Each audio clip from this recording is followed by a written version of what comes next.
ശിവാനി ഒരു സാധാരണ പെൺകുട്ടിയാണ്. അവളൊരു മിഡിൽ ക്ലാസ് ഫാമിലിയിലുള്ളവളാണ്. ഇപ്പോൾ ശിവാനി വളർന്നു കഴിഞ്ഞു. അതുകൊണ്ട് അവളുടെ കുടുംബത്തിലുള്ളവൾ അവർക്ക് ചെറുക്കനെ അന്വേഷിക്കുന്നു. ഇനി കുറച്ചു ദിവസത്തിൽ നിന്റെ കല്യാണം കഴിഞ്ഞാൽ നീ ഞങ്ങളെ വിട്ടു പോകുമല്ലേ മോളെ? ഇല്ലമ്മേ, ഒരുപക്ഷെ എന്റെ കല്യാണം കഴിഞ്ഞാലും ഞാൻ നിങ്ങളെ വിട്ട് പിരിഞ്ഞു പോകുന്നതേ ഇല്ല അമ്മേ. അതെ, കല്യാണം കഴിഞ്ഞതിന് ശേഷം തീർച്ചയായും ഞാൻ എന്റെ ഭർത്താവിന്റെ വീട്ടിലേക്ക് പോകണം. അതുകൊണ്ട് ഞാൻ നിങ്ങളെ കാണാൻ പോലും വരില്ലെന്ന് അർത്ഥമല്ല അമ്മേ. മനസ്സിലായോ അമ്മേ? നീ പറഞ്ഞത് വളരെ ശരിയാണ് മോളെ. കല്യാണത്തിന് ശേഷം അച്ഛൻ അമ്മനെ കാണാതിരിക്കുന്നത് വളരെ കഷ്ടമുള്ള കാര്യം തന്നെയാണ്.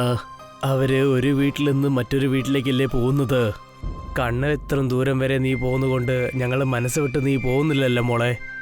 കണ്ടോ അച്ഛൻ പറഞ്ഞത് എത്ര നേരാണെന്ന്? എന്തു വേണമെങ്കിലും പറയൂ, നമ്മുടെ കാഴ്ചയിൽ നിന്നും മാറിപ്പോകുന്നവർ പതുക്കെ പതുക്കെ മനസ്സുകൊണ്ടും വിലകി പോകുമെന്നേ. ഇല്ലമ്മേ, എന്റെ കാര്യത്തിൽ അങ്ങനെ നടക്കില്ല. നിങ്ങൾ പറയുന്നത് മറ്റുള്ളവർക്ക് വേണമെങ്കിൽ നടക്കാം. നിങ്ങൾ വേണമെങ്കിൽ നോക്കിക്കോളൂ. ഞാൻ നിങ്ങളെ കാണാതെ ഒരുപാട് മാസം അകലെ ഇരുന്നാലും നിങ്ങൾ എന്നെ എപ്പോ കാണണമെന്ന് ആഗ്രഹിച്ചാലും അപ്പോൾ തന്നെ ഞാൻ നിങ്ങളുടെ അടുത്തുണ്ടാകും. ഇങ്ങനെ സംസാരിക്കുന്നതിൽ നിന്റെയും നിന്റെ അച്ഛനെയും ജയിക്കാനേ പറ്റില്ല.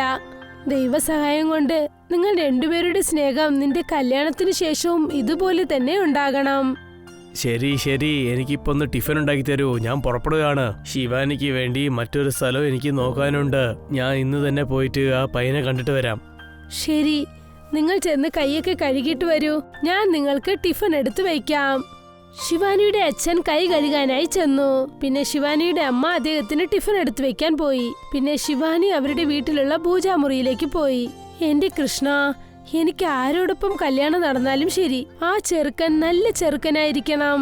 പിന്നെ അദ്ദേഹം തന്റെ അച്ഛനമ്മയ്ക്ക് മാത്രമല്ലാതെ എന്റെ അച്ഛനമ്മയ്ക്കും അധികം മര്യാദ നൽകണം. എന്റെ അച്ഛനമ്മയെ സഹായിക്കുന്നത് തടുക്കരുത്. ദൈവമേ, നിങ്ങൾക്കറിയാം എന്റെ കല്യാണത്തിന് ശേഷം എന്റെ അച്ഛനും അമ്മയും ഇവിടെ തനിച്ചാകും.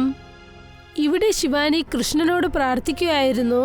മറ്റൊരു വശത്ത് അവളുടെ അച്ഛൻ ടിഫിൻ കഴിച്ചിട്ട് ചെറുക്കനെ കാണാനായി ചെന്നു. ചെറുക്കന്റെ വീട്ടിലേക്ക് ചെന്നപ്പോഴാണ് ശിവാനിയുടെ അച്ഛന് കാര്യം മനസ്സിലായത്. അവരുടെ അവസ്ഥ എന്താണോ അത് തന്നെയാണ് ചെറുക്കന്റെ വീട്ടിലെയും അവസ്ഥയെന്ന്. വരൂ, നമസ്കാരം. എന്റെ പേര് അതുലാണ്. നമസ്കാരം മോനെ. നീ എങ്ങനെയുണ്ട്? എനിക്ക് സുഖമാണ്. ഇവിടെ നോക്കും മോനെ, ഞാൻ നിനക്ക് കാര്യം പറയാൻ വേണ്ടി നേരെ ഒരു കാര്യം ചോദിക്കാൻ വേണ്ടി വന്നതാണ്. ഞങ്ങൾ വളരെ പാവപ്പെട്ടവരാണ്. എന്റെ മകളുടെ കൂടെ ചേർത്ത് നിനക്ക് എന്തെങ്കിലും ഡൗറി വേണമെങ്കിൽ നീ അത് മുമ്പ് തന്നെ പറഞ്ഞേക്ക്. നിങ്ങൾ എന്താ ഇങ്ങനെയൊക്കെ സംസാരിക്കുന്നത്? ഞാനും നിങ്ങളെ പോലുള്ള ഒരു ചെറിയ കുടുംബത്തിൽ ചേർന്നവനാണ്.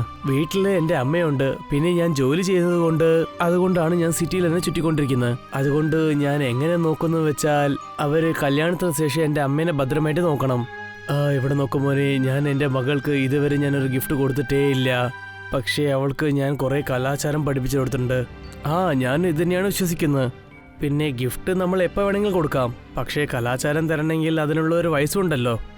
അതെ, അത് ചെറുപ്പത്തിൽ തന്നെ പഠിപ്പിച്ചു കൊടുക്കണം. നിങ്ങൾ പറഞ്ഞത് വളരെ ശരിയാണ്. നമ്മുടെ രണ്ടുപേരുടെ ആലോചനയും കുറേ കാര്യത്തിൽ ഒത്തുപോകുന്നുണ്ട്. നിങ്ങൾ രണ്ടുപേരും നേരിട്ട് കണ്ടിട്ട് ഇഷ്ടപ്പെട്ടിട്ടുണ്ടെങ്കിൽ ശരി, അപ്പം തന്നെ ഈ സംബന്ധം നമുക്ക് സമ്മതിക്കാമെന്ന് പറയാം. നിങ്ങൾ പറയുന്നത് ശരിയാണ്. ഞാൻ എപ്പോൾ വേണമെങ്കിലും നിങ്ങളുടെ മകളെ കാണാൻ വേണ്ടി എനിക്ക് വരാം. എപ്പോൾ വേണമെങ്കിലും എന്തിനാ? ഇപ്പം തന്നെ വന്നേക്ക്. ശരി, ഇപ്പം തന്നെ വരികയാണെങ്കിൽ വന്നേക്ക്. ഞാൻ ഇപ്പം തന്നെ നിങ്ങളുടെ കൂടെ വരാം. ശിവാനിയുടെ അച്ഛൻ അതുലിനെ വിളിച്ചുകൊണ്ട് തന്റെ വീട്ടിലേക്ക് വന്നു. മോളെ ശിവാനി, നീ എവിടെയാ ഉള്ളത്? വീട്ടിലേക്ക് ആരാ വന്നിരിക്കുന്നത് നോക്ക്. തന്റെ അച്ഛന്റെ ശബ്ദം കേട്ടിട്ട് ശിവാനി അദ്ദേഹത്തിന്റെ അടുത്തേക്ക് വന്നു. ശിവാനി കാണാൻ സുന്ദരിയായിരുന്നു. അതുകൊണ്ട് അതുൽ അവളെ കണ്ടതും കണ്ണെടുക്കാതെ നോക്കി നിന്നു. അങ്ങനെ തന്നെ. ചേടാ, നിങ്ങൾ രണ്ടുപേരും തമ്മിൽ ഇങ്ങനെ കണ്ടോണ്ടിരിക്കാൻ പോവുകയാണോ, ഇല്ലെങ്കിൽ എന്തെങ്കിലും സംസാരിക്കാൻ പോകുന്നുണ്ടോ? അവളുടെ അച്ഛൻ പറഞ്ഞത് കേട്ടത് തന്നെ ശിവാനിക്ക് നാണം വന്നു. ഞാൻ ചെന്ന് കുടിക്കാൻ വെള്ളം എടുത്തിട്ട് വരാച്ചാ. ശിവാനിക്കും അതുലിനും മാറി മാറി ഇഷ്ടപ്പെട്ടു കഴിഞ്ഞു. പിന്നെ അവരുടെ ബന്ധവും ഉറപ്പിക്കപ്പെട്ടു. രണ്ടുപേരുടെയും കല്യാണ മുഹൂർത്തവും നിശ്ചയിക്കപ്പെട്ടു. പിന്നെ അവരുടെ കല്യാണവും നടന്നു കഴിഞ്ഞു. കല്യാണത്തിന് ശേഷം കുറച്ചു ദിവസത്തിനകം അതുൽ തന്റെ ജോലിക്കായി സിറ്റിക്ക് പോയി. പിന്നെ ശിവാനി തന്റെ ഭർത്താവിന്റെ വീട്ടിൽ തന്റെ അമ്മായിയമ്മയെ പരിചരിച്ചു വന്നു. എന്നെ കൊണ്ട് ചില സമയത്ത് വിശ്വസിക്കാൻ പോലും ആകുന്നില്ല എന്റെ മകൻ ഇങ്ങനെ ഒരു പെണ്ണിനെ കെട്ടിക്കൊണ്ടുവന്നെന്ന്. നിങ്ങൾ എന്തിനാണമ്മ ഇങ്ങനെയൊക്കെ സംസാരിക്കുന്നത്? ഈ കാലത്തുള്ള പെൺകുട്ടികളൊക്കെ എങ്ങനെയാണെന്ന് അറിഞ്ഞിട്ട് തന്നെയാ പറയുന്നത്. അവരോടൊപ്പം നിന്നെ ഞാൻ കമ്പയർ ചെയ്ത് നോക്കുമ്പോൾ നിന്റെ മകന്റെ ആഗ്രഹം കുറിച്ച് ആലോചിക്കുമ്പോൾ എനിക്ക് വളരെ സന്തോഷം തോന്നുന്നു. ശിവാനിയുടെ ജീവിതത്തിൽ എല്ലാം ശരിയായി പോയിക്കൊണ്ടിരുന്നു. കല്യാണത്തിന് ശേഷം പോലും അവൾ എല്ലാ ദിവസവും മണിക്കൂറുകളോളം അച്ഛനമ്മയോട് സംസാരിച്ചുകൊണ്ടിരിക്കും. പിന്നെ അവൾക്ക് സമയം കിട്ടുമ്പോഴേക്ക് അവര് ചെന്ന് നോക്കിയിട്ടും വരും. അമ്മേ, ദീപാവലി വരാൻ പോകുന്നു. എന്റെ ആദ്യത്തെ ദീപാവലി ഞാൻ എന്റെ അച്ഛനമ്മയോട് ആഘോഷിക്കട്ടെ. ഇതിൽ എന്നോട് ചോദിക്കാൻ എന്താണ് മോളെ ഉള്ളത്? പക്ഷെ നിന്നോട് എനിക്കൊരു ചെറിയ ആഗ്രഹമേ ഉള്ളൂ. ആ, പറയൂ അമ്മേ. എനിക്കും ഇവിടെ തനിച്ചിരുന്ന് വളരെ ബോറടിക്കുന്നു. ഇത്തവണത്തെ ദീപാവലി ഞാനും നിന്നോടൊപ്പം നിന്റെ വീട്ടിൽ നിന്റെ അച്ഛനമ്മയോടൊപ്പം ആഘോഷിക്കാൻ ആഗ്രഹിക്കുന്നു. എന്താ അമ്മേ ഇതൊക്കെ നിങ്ങൾ എന്നോട് ചോദിക്കണമെന്നുണ്ടോ? ഞാൻ കൂടെ വരാമെന്ന് സന്തോഷത്തോടെ പറയൂ. വരൂ, നമുക്ക് ഒന്നിച്ചു പോകാം. ശിവാനി തന്റെ അമ്മായിയമ്മയെ വിളിച്ചുകൊണ്ട് തന്റെ അമ്മയുടെ വീട്ടിലേക്ക് ചെന്നു. എല്ലാരും ചേർന്ന് ദീപാവലി വളരെ സന്തോഷത്തോടെ ആഘോഷിച്ചു. ശിവാനിയുടെ വീട്ടിൽ സന്തോഷം കൊണ്ട് നിറഞ്ഞിരുന്നു. അപ്പോഴാണ് അവൾക്ക് ഫോണിൽ ഒരു മോശമായ വാർത്ത വന്നത്. അതായത് അവളുടെ ഭർത്താവിന് ആക്സിഡന്റ് ആയെന്ന്. ഈ വാർത്ത കേട്ടതും ശിവാനി നിലവിളിച്ച് കരയാൻ തുടങ്ങി. എന്റെ ദൈവമേ, പെട്ടെന്ന് എന്തിനാ ഇങ്ങനെയൊക്കെ സംഭവിക്കുന്നേ? സന്തോഷങ്ങളുടെ ഇടയിൽ ആ മോശമായ വാർത്ത ശിവാനിയുടെ മനസ്സിനെ ആകെ തളർത്തിക്കളഞ്ഞു. അവൾ അവിടെ നിന്ന് നേരെ തന്റെ അമ്മയച്ഛന്റെ വീട്ടിലേക്ക് പോയി. അവിടെ അതുലിന്റെ ചില ഫ്രണ്ട്സ് അവനെ കൂട്ടിക്കൊണ്ടു വന്നിരുന്നു. ശിവാനി നോക്കിയപ്പോൾ അതുൽ വീൽ ചെയറിൽ ഇരിക്കുകയായിരുന്നു. നിങ്ങൾക്ക് എന്താണ് പറ്റിയത്? ഇനി എന്നെ കൊണ്ട് എപ്പോഴും കാലോണ്ട് നിൽക്കാൻ പറ്റില്ല ശിവാനി. ഇപ്പൊ ഞാൻ നിങ്ങളോട് എന്തു പറയണമെന്ന് എനിക്കൊന്നും മനസ്സിലാകുന്നില്ല. നിങ്ങളുടെ ഈ അവസ്ഥ എനിക്ക് കാണാനാകുന്നില്ല. ഇപ്പോഴിതാണ് സത്യം. ഇനി മുതൽ എന്നെ കൊണ്ട് നടക്കാൻ പറ്റാതെ ഇങ്ങനെ തന്നെ ഇരിക്കാൻ പറ്റുള്ളൂ. ആക്സിഡന്റിൽ അതുലിന് കാല് മാത്രമല്ല പോയത്, തന്റെ ജോലി നഷ്ടപ്പെട്ടു. ഇപ്പോൾ വീടിന്റെ ചെലവിനും അതുലിന്റെ മരുന്നിനും കാശി വീട്ടിൽ തികയാതെ വന്നു. അതുകൊണ്ട് ശിവാനി ജോലിക്ക് പോകാനായി തീരുമാനിച്ചു. ഇപ്പോൾ എനിക്ക് മനസ്സിലാകുന്നില്ല, ചെയ്യണമെങ്കിൽ ഞാൻ എന്ത് ചെയ്യാനാ? നിങ്ങൾ രണ്ടുപേരെയും വിട്ടിട്ട് സിറ്റിയിലേക്ക് ചെന്ന് ജോലി ചെയ്യാനും എനിക്ക് പറ്റില്ല. പിന്നെ ഈ ഗ്രാമത്തിൽ യാതൊരു ജോലിയും ലഭിക്കില്ല. ഞാൻ വളരെ മോശവനാണ് ശിവാനി. ഞാൻ ഇവിടെ ഉണ്ടായിട്ടും നീ ഇങ്ങനെ ജോലിക്ക് പോകേണ്ട ആവശ്യമൊന്നുമല്ലോ. നിങ്ങൾ ഇങ്ങനെയൊന്നും സംസാരിക്കല്ലേ. ഭാര്യ ഭർത്താക്കന്മാർ പരസ്പരം സഹായിക്കണം. പക്ഷെ നിങ്ങൾ ഒന്നുകൊണ്ടും വിഷമിക്കേണ്ട. നമുക്ക് തീർച്ചയായും എന്തെങ്കിലും വഴി ലഭിക്കും. ശിവാനി ഒരു കാര്യം ആലോചിച്ചു നോക്കി. അതായത് അവളുടെ ഗ്രാമത്തിൽ നിന്നും കുറച്ചു ദൂരെ ഒരു ഫാക്ടറി ഉണ്ടായിരുന്നു. ആ ഫാക്ടറിയിൽ ഒരുപാട് പേർ ജോലി ചെയ്യുന്നുണ്ട്. ഇന്നു മുതൽ അവൾ അവർക്ക് വേണ്ടിയുള്ള ഉച്ചഭക്ഷണം റെഡിയാക്കാമെന്ന് ആഗ്രഹിച്ചു. ശിവാനി ആ ഫാക്ടറിക്ക് അടുത്തായിട്ട് ഒരു ചെറിയ ഹോട്ടൽ തുടങ്ങി. കൃഷ്ണ, നീ വേണം എന്നെ സഹായിക്കാൻ. ഇതുവരെ ഞാൻ ആഹാരം പാചകം ചെയ്തിട്ടില്ല. പക്ഷെ ഞാൻ കിച്ചടി ചെയ്യാം. ഇവിടെ ജോലി ചെയ്യുന്നവർ എല്ലാവർക്കും ഞാൻ ചെയ്യുന്ന കിച്ചടി ഇഷ്ടപ്പെടണം. ശിവാനി ഒരു പാത്രത്തിൽ കിച്ചടി ചെയ്തു. പിന്നെ ഉച്ച സമയത്ത് ആ ഫാക്ടറിയുടെ അടുത്ത് ചെന്ന് ജനങ്ങൾക്ക് ശബ്ദം നൽകി. ചേട്ടാ, എല്ലാരും വരൂ, ഞാനിവിടെ കിച്ചടി ചെയ്തു വെച്ചിട്ടുണ്ട്. എല്ലാരും വരൂ, കുറഞ്ഞ കാശിൽ നല്ല ചൂടുള്ള കിച്ചടി കിട്ടും. വരൂ വരൂ, കഴിക്കൂ. ശിവാനിയുടെ ശബ്ദം കേട്ടിട്ട് ജോലിക്കാർ ഒരുപാട് പേർ അവളുടെ അടുത്തേക്ക് കിച്ചടി കഴിക്കാൻ വന്നു. കാരണം കിച്ചടി നല്ല ചൂടായിട്ടുണ്ട്. അതുകൊണ്ട് ജനങ്ങൾക്ക് ആ കിച്ചടി ഒരുപാട് ഇഷ്ടപ്പെട്ടു. ഈ കിച്ചടിയിൽ അങ്ങനെ സ്പെഷ്യലായിട്ട് ഒന്നുമില്ല. പക്ഷേ ഇത് ചൂടായിട്ട് കഴിക്കുന്നത് കൊണ്ട് ഇത് വളരെ നല്ല രുചിയായിട്ടുണ്ടല്ലോ. ഇന്ന് ആദ്യത്തെ ദിവസം തന്നെ ശിവാനി ചെയ്ത കിച്ചടി നല്ലോണം വ്യാപാരം നടന്നു. അതുകൊണ്ട് ശിവാനിക്ക് വളരെ സന്തോഷമായി. പിന്നെ അവൾ അന്ന് ഉണ്ടാക്കിയ കാശുകൊണ്ട് തന്റെ ഭർത്താവിന് മരുന്നുകൾ വാങ്ങിക്കൊണ്ടു പോയി. ഇതാ പിടിക്കൂ, ഈ ഗുളികകൾ കഴിക്കൂ. നിങ്ങൾക്കല്പം ആശ്വാസം കിട്ടും. ഈ മരുന്ന് വാങ്ങാൻ നിന്റെ അടുത്ത് പൈസ എവിടെയാ കിട്ടിയേ? എന്റെ ഹോട്ടലിൽ നിന്ന് നല്ല വ്യാപാരമുണ്ടായിരുന്നു. ഇപ്പോൾ പതുക്കെ പതുക്കെ ശിവാനിയുടെ ഹോട്ടലിലേക്ക് കസ്റ്റമേഴ്സ് വരാൻ തുടങ്ങിയിരുന്നു. ഇപ്പോൾ ശിവാനിക്ക് എന്തു തോന്നിയെന്നാൽ തന്റെ ഭർത്താവിന്റെ വീട്ടിലെ ചെലവ് മാത്രമല്ല, തന്റെ സ്വന്തം വീട്ടിലെ ചെലവും നോക്കണമെന്ന് തോന്നി. പക്ഷെ അവളുടെ ഈ സന്തോഷം പോലും ഒരുപാട് സമയം നിലച്ചില്ല. ഇപ്പോൾ അവിടെ വരുന്നവർക്ക് ശിവാനിയുടെ കിച്ചടി ഇഷ്ടപ്പെടാറില്ല. ആദ്യമായിട്ട് ഇത് കഴിക്കുമ്പോൾ ചൂടോടെ കഴിച്ചതുകൊണ്ട് നല്ല രുചി ഉണ്ടായിരുന്നു. പക്ഷേ ദിവസവും ഇതന്നെ കഴിക്കുന്നോണ്ട് ഇതിന്റെ രുചി നന്നായിട്ടില്ല. എന്തുപറ്റി ഏട്ടാ, നിങ്ങൾക്ക് ഈ കിച്ചടി ഇഷ്ടപ്പെട്ടില്ലേ? ഇവിടെ നോക്കുമോളെ, ഈ കിച്ചടിയിൽ എന്തെങ്കിലും ഉണ്ടായാലല്ലേ നല്ല രുചി ഉണ്ടാവുള്ളൂ. ഞങ്ങൾ എന്തിനാണ് നിന്റെ അടുത്ത് വന്ന് കഴിക്കുന്നത് വെച്ചാൽ, ഞങ്ങൾ കൊണ്ടുവരുന്ന ഭക്ഷണമൊക്കെ രാവിലെ തൊട്ട് അങ്ങനെയുള്ളതുകൊണ്ട് ചൂട് താണി പോന്നു. ഇപ്പൊ ഞങ്ങൾക്ക് എങ്ങനെ തോന്നുന്നു വെച്ചാൽ നിന്റെ ഈ രുചിയുള്ള കിച്ചടിയും ഞങ്ങൾ വെച്ചിരിക്കുന്ന ഭക്ഷണം പോലെയാണ് ആറിപ്പോയി നിൽക്കുന്നത്. അദ്ദേഹം ശിവാനി ചെയ്ത കിച്ചടി വലിച്ചെറിഞ്ഞു. അദ്ദേഹം വീട്ടിൽ നിന്നും കൊണ്ടുവന്ന ടിഫൻ കഴിക്കാൻ തുടങ്ങി. ഇതെല്ലാം കണ്ടതും ശിവാനിക്ക് ആകെ കഷ്ടമായി.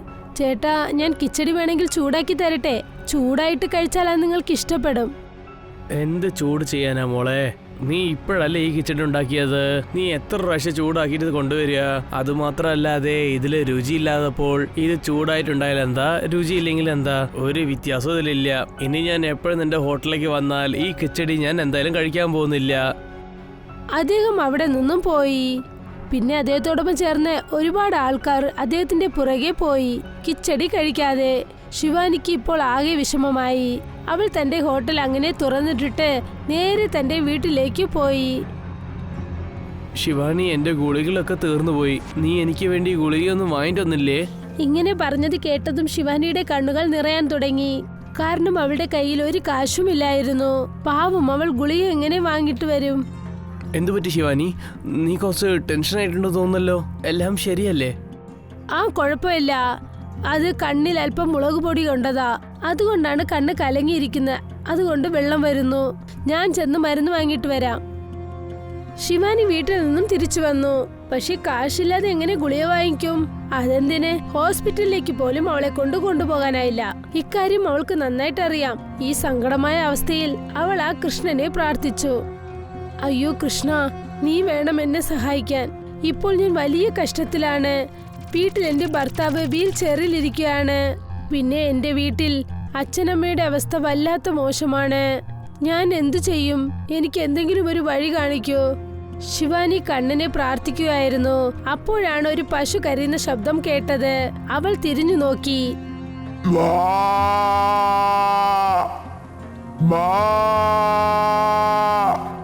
ആ ശബ്ദം കേട്ട് ശിവാനി പശുവിനടുത്തേക്ക് ചെന്നു.